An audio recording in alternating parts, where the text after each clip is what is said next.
Amen, amen, amen, amen, hallelujah.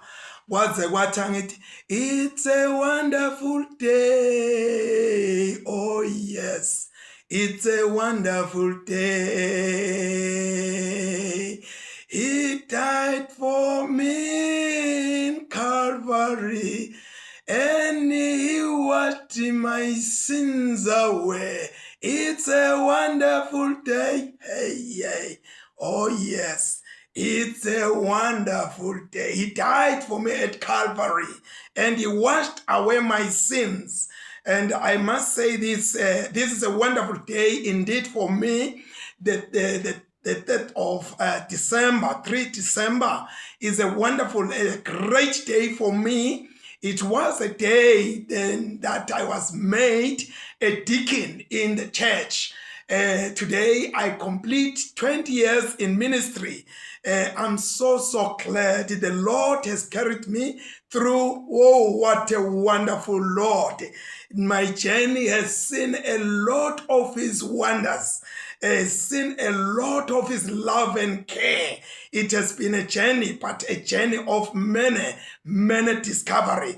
The Lord has never just let me off or let me alone. He has walked with me. So as we resume this day, for today, I love singing, but this time around, I just want to read what is behind this, our ordination day. We were ordained, some of my brothers that we were ordained with, some of them, they are no longer. We remember in the person of the late Reverend Joel Dlamini, as well as the Right Reverend Elena Wamkoya. We have gone to be with the Lord. And my brother Wandile, he's still a very beloved brother of mine. I love him wholeheartedly. So we were ordained on this day, the four of us, on the 3rd of December, 3 December. So today we complete 20 years in ministry. As I've said, the journey has seen a lot of things. Some of my brothers, they are no longer with me. Some they've gone to be with the Lord, but I still love them because we are just separated in the flesh, but in the spirit, we are still together in the Lord. So this is what is said about this day.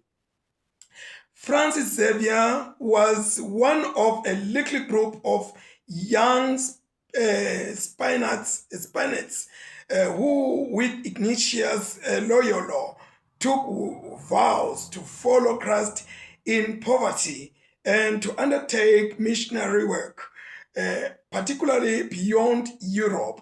This was the beginning of the Society of Jesus, or as they are more commonly known as Jesuits.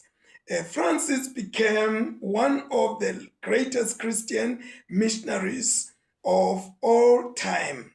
In the space of 11 years, he established Christian communities in the East,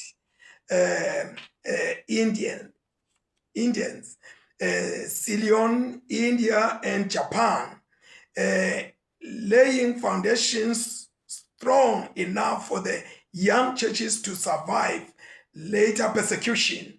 It was popularly said of him that he made 700,000 conversions. He died of sickness just as he was preparing to take the gospel into China. So this is what is said about this day. Let us pray.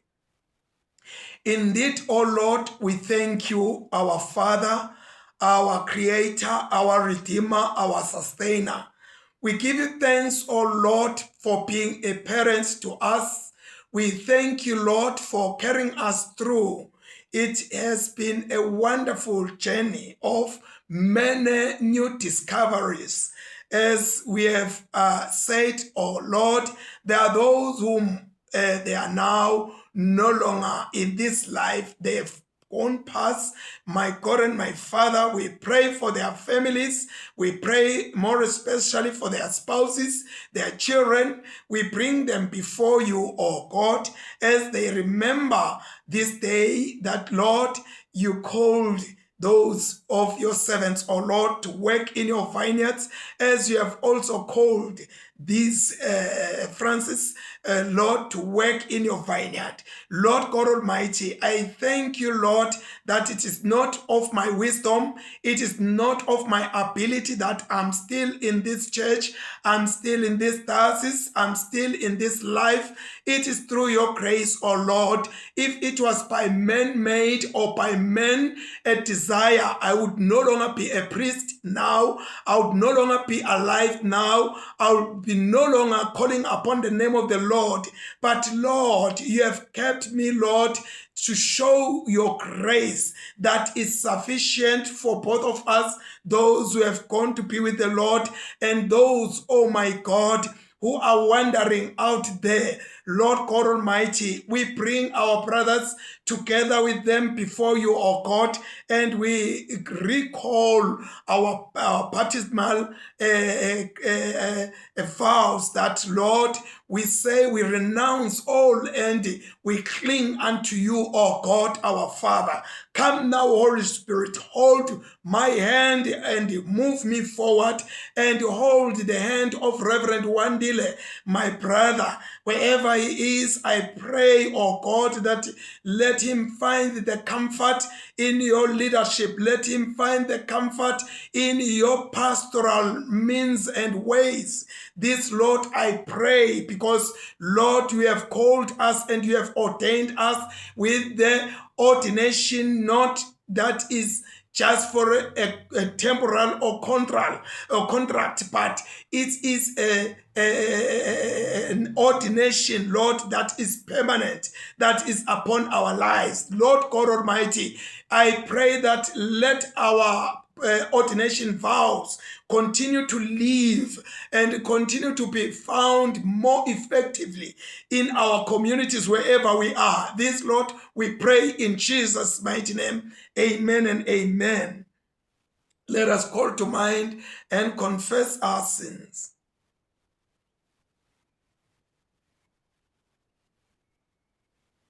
Almighty God, our Heavenly Father, in penitence we confess that we have sinned against you through our own fault, in thought, word, and deed, and in what we have left undone. For the sake of your Son, Christ our Lord, forgive us all that is past, and grant that we may serve you in newness of life to the glory of your name. Almighty God, have mercy on us, pardon our sins, and keep us in eternal life.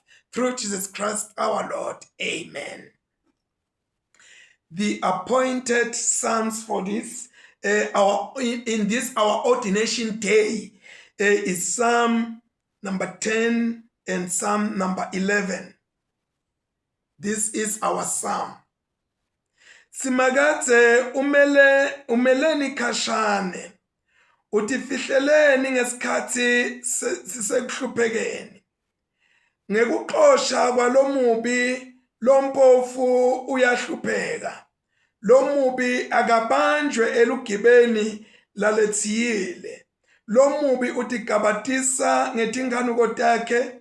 Uyamtusa lohlazisako. Yebo, lomubi wedzelela nkulunkulu. Lomubi uyatigabatisa akanaki lutho. Emicabangweni yakhe yonke uthi kude nkulunkulu. Lomubi uyaphumelela etindleleni takhe tonke. Ngaso sonke isikhathi tehlulelo tankulunkulu tiphakemele khashane kulomubi. Yebo, lomubi uqoshela titha takhe enhlitweni yakhe, uqabanga uthi ngingeke nginyakatiswe, ngingeke ngibe nenhlanhla lempi, titukulwane ngetitukulwane. Emlonyeni wakhe kugqele tiqalekiso nemaqebo nenqindetelo. Ngaphansi kwelulimi lwakhe kuqambalele kuganga nebubi. lo mubi uyaqathama abhaqe etindzaweni letinemathunti emadolobheni ababulalele emathuntini labo labate licala. Emehlo akhe athe ndlo kulabo langabehlula ngemandla. Uyalala abhaqe njengelibhubesi nalibhaqela kubamba inyamatane. Ubamba labo labehlulako ahudule losihlupheki ngelinetha lakhe. Lesihlupheki siyaphihlitwa siwele phansi emhlabathini. Ngako lesihlupheki sitikhanza sesisesandleni sakhe lo mubi. Lo mubi uqabanga enhlitweni yakhe uthi uNkulunkulu akanandzaba akanaki, angeke abuke ngakimi. Sukuma simakathe. Awu uNkulunkulu, phakamisa isandla sakho, ungamkhohlwa losekuhluphekeni. Kwentiwa yini ukuthi lo mubi edzelele wena Nkulunkulu? Uqabangelana enhlitweni yakhe ukuthi wena ungeke umjezise. Kanti wena uyabona ngobe tinhlupheko netinsizi uyakunaka. Kude ukufumbathe ngetandla takho. Lohluphekile utinikela kuwe ngobe wena ungumsiti wetinzanzane. Juba sandla salomubi losikhohlakali, jezisa bubi bakhe kude kubete lokusalako. Simakathe uyinkosi phakathe naphakathe. Impela labangakholwa bayawunyamalala eveni lakhe. Yebo simakathe, uyativa tifiso talabaqotho. Uqinise nenhlitiyo yabo. Indlebe yakho iyahlabelela. Kude tinzanzane nalabacinzetelwe babonelelwe ngekulunga. Kude umuntu walomhlaba loyawuphindze abe yingoti. Kusimakathe ngitfole siphephelo. Pho ngabe ningeluleka njani nanithi ndizela endzabeni njengenyoni? Asubuke nje kutsi lababi babhaqe ebumnyameni lapho bantsala butshoki khona, baqiphe imiqibisholo yabo kubo. Baqiphe imiqibisholo yabo kubo, khona bate udubula labaqotho ngenhlitiyo. Nangabe tisekelo setibhidlitwa, lolungile angenta njani? Simakathe usethempelini lakhe lelingcwele, sihlalo sebukhosi sasimakathe sisezulwini. Emehlo akhe ayaqaphela, emehlo akhe avivinya abantu emhlabeni. Simakathe uyamvivinya lolungile, kodwa uyamtonza lo mubi nalotsanza budlova. Lababi uyawubehlisela imvula yemalahle lavutsako nesibabule, abajezise ngemoya lohusha kabuhlungu. Simakathe ulungile, utsanza tento letinhle. Labalungile bayawubona buso bakhe. Akuthunyiswe uyise nendotsana namoya engcwele, njengoba bekunjalo ekuqaleni, senjalo nanyalo, kuyawuba njalo kude kube nini nanini. Amen. Ngibona ukuthi angifake tibuko tami bazalwane, ngibone kahle na. The first scripture reading is written in the book of the prophet Amos, chapter 3. We are reading from verse 12 through chapter 4, verse 5. Amos chapter 3 from verse 12 through chapter 4, verse 5. Naku-ke lokushiwo ngusimakathe uthi, njengemelusi asindisa emlonyeni welibhubesi imilente lemibili ekugcina noma isicu sendlebe yelizinyane uyawuhlwitha kanjalo uyakunhlwithwa kanjalo nema-Israyeli lambalwa ayawukuhlwithwa kanjalo nema-Israyeli lambalwa lawo lasahlala eSamaria emaphethelweni emibhede yawo lasahlala aquphele etihlalweni tawo tekuphumula. Inkosi Simakadze uNkulunkulu longuSomandla uthi vanini naku niyidonse ngendlebe indlu yakaJakobe mhlazana ngijezisa ema-Israyeli ngenxa yetono tawo ngiyawubhidlita emalathi aseBhetheli netimphondvo telilathi tiyawujujwa tilahleke phansi. Ngiyawubhidlita indlu yasebusika kanye nendlu yasehlobo.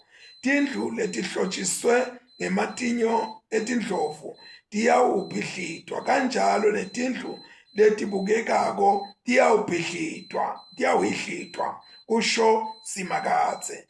Lalelani nali livi nine bafati basendzabeni yaseSamaria leniphila kahle nitamase njengetinkomati taseBhashani nine lenicindzetela labampofu nifihlite labeswele niphoqelele emadvodza enu kutsi aninike tshwala. Inkosi Simakadze ifungile ngebungcwele bayo yathi lalelani la siyete sikhatsi lapho niyawutsathwa khona ngemadvweba ngisho nebekugcina benu bayawutsathwa ngemawuka ekudvweba tinhlanti. Nitawuhudvulwa lapho ngamunye nikhishwe ngetikhala letiselubondzeni nilahlelwe ngaphandle eHemoni kusho Simakadze. Simakadze uthi sive saka-Israyeli hambani niye eBhetheli indzawo lengcwele niye ukona niqhubeke niye eGilgali nanzise khona tono tenu njengobe nitsandza kwenta. Onke emalanga ekuseni nilethe imihlatshelo yenu bese kuthi kanye ngeminyaka lemithathu nilethe kwelishumi kwenu. Shisani sinkwa senu lesinemvubelo kube ngumnikelo wekubonga. Tigabatiseni ngeminikelo yenu yesihle kungubalani ngayo nine ma-Israyeli ngobe ngiko loko lenitsandza kukwenta. Siphela lapha sifundo sekuqala. Sifundo sesibili siphuma eTestamenteni lelisha sibhaliwe encwadini ya 2 Peter chapter 3 verse 1 to 10. Bazalwane bami, lena seyincwadi yami yesibili lengiyinibhalela yona utoto timbili ngetamile kuvusa tingqondo tenu ngekunikhumbuta kutsi nicabange loko lokufanele. Nikhumbule emavi lakhulunywa kwakuqala abaprofeti labangcwele. Nikhumbule nemiyalo wenkosi nemsindisi lenafundiswa wona bapostoli benu. Kwekuqala nje yatini kutsi ngemalanga ekugcina kuyawufika baphukuti labahamba ngetinganuko tabo banihleke bulima bathi uphike lo Jesu lo anethembisa ukuthi uyabuya ngobe seloku kwalala bobabemkhulu tonke tintfo tihamba njengobe tinjalo kusukela ekuqaleni kwendalo ngobe batsandza kukhohlwa kutsi emazulu abevele asakhona kadzendzeni nekutsi uNkulunkulu wakhuluma ngelivi lakhe, wavela umhlaba emantini, waba semkhatsini wemanti. Kwabuye kwaba ngiwo lawo manti umhlaba lo wabuye wabhujiswa ngawo. Kepha ngalo lelo livi emazulu nemhlaba lokukhona nyalo kugqinelwe umlilo ngelilanga lekwehlulelwa, lapho kuyawubhujiswa khona labangamesabi uNkulunkulu. Kepha bathandekako, ningakhohlwa ukuthi lilanga lilinye enkosini lingangeminyaka leyinkulungwane, nekuthi iminyaka leyinkulungwane ingangelilanga linye. Inkosi ayibini kugcina zethembiso sayo, njengoba labanye baqabanga ukuthi iyabina. Kepha iyanibeketelela ngoba ingathandzi ukuthi kubhubhe ngisho namunye umuntu, kodwa ithanda ukuthi bonke abantu baphenduke etonweni tabo. Kepha lilanga lenkosi liyawufika njengelisela mhlazana emazulu ayakwendlula ngekuhlokoma. Tonke tisekelo temkhatsi tiyawusha tincibilike, umhlaba nemisebenti lekiwo kuyawusha. Siphela lapha sifundo sesibili. Asikhuleke. Nkosi nkulunkulu, siyabonga, siyadumisa, siyababada lo musa lomkhulu kangaka nkulunkulu wethu, kwekuthi nkulunkulu wethu lona amandla onke usibeketelela ngalokumangalisako. Nkulunkulu, emazulu asho njalo, athi lo simakathe unemusa, athi umbhali Nkosi njengoba kuphakame sibhakabhaka ethi kwemhlaba, unjalo-ke nemusa nesihawu sasimakathe kulaba mesabako. Babe wethu lo mangalisako, siyathandaza Nkosi kulo mzuzu, sitinikela kuwe Nkosi ngekubonga. Nkosi, sekukanenge Nkosi, usentela lokuhle, usentela umusa. Nkulunkulu wethu lona amandla onke, sithatha ludumo lonke silubhekisa kuwe, sithi ufanelwe Nkulunkulu dibongo, ufanelwe Nkulunkulu bukhosi bungobakho Nkosi kwaphakade naphakade. Mana njalo-ke Nkulunkulu wethu lo ethembekile namanje Nkosi kulo mzuzu, qhubeke Nkulunkulu wethu lona amandla onke nekusithelela moya wakho longcwele, sivuthe njalo ethandweni lwakho ngemandla lamangalisako, emandla kaJesu Kristu inkosi lephilako manje naphakade. Amen. Sijike emakethe kafishane bazalwane, siyabuya. Sijike nje emakethe kafishane, siyabuya.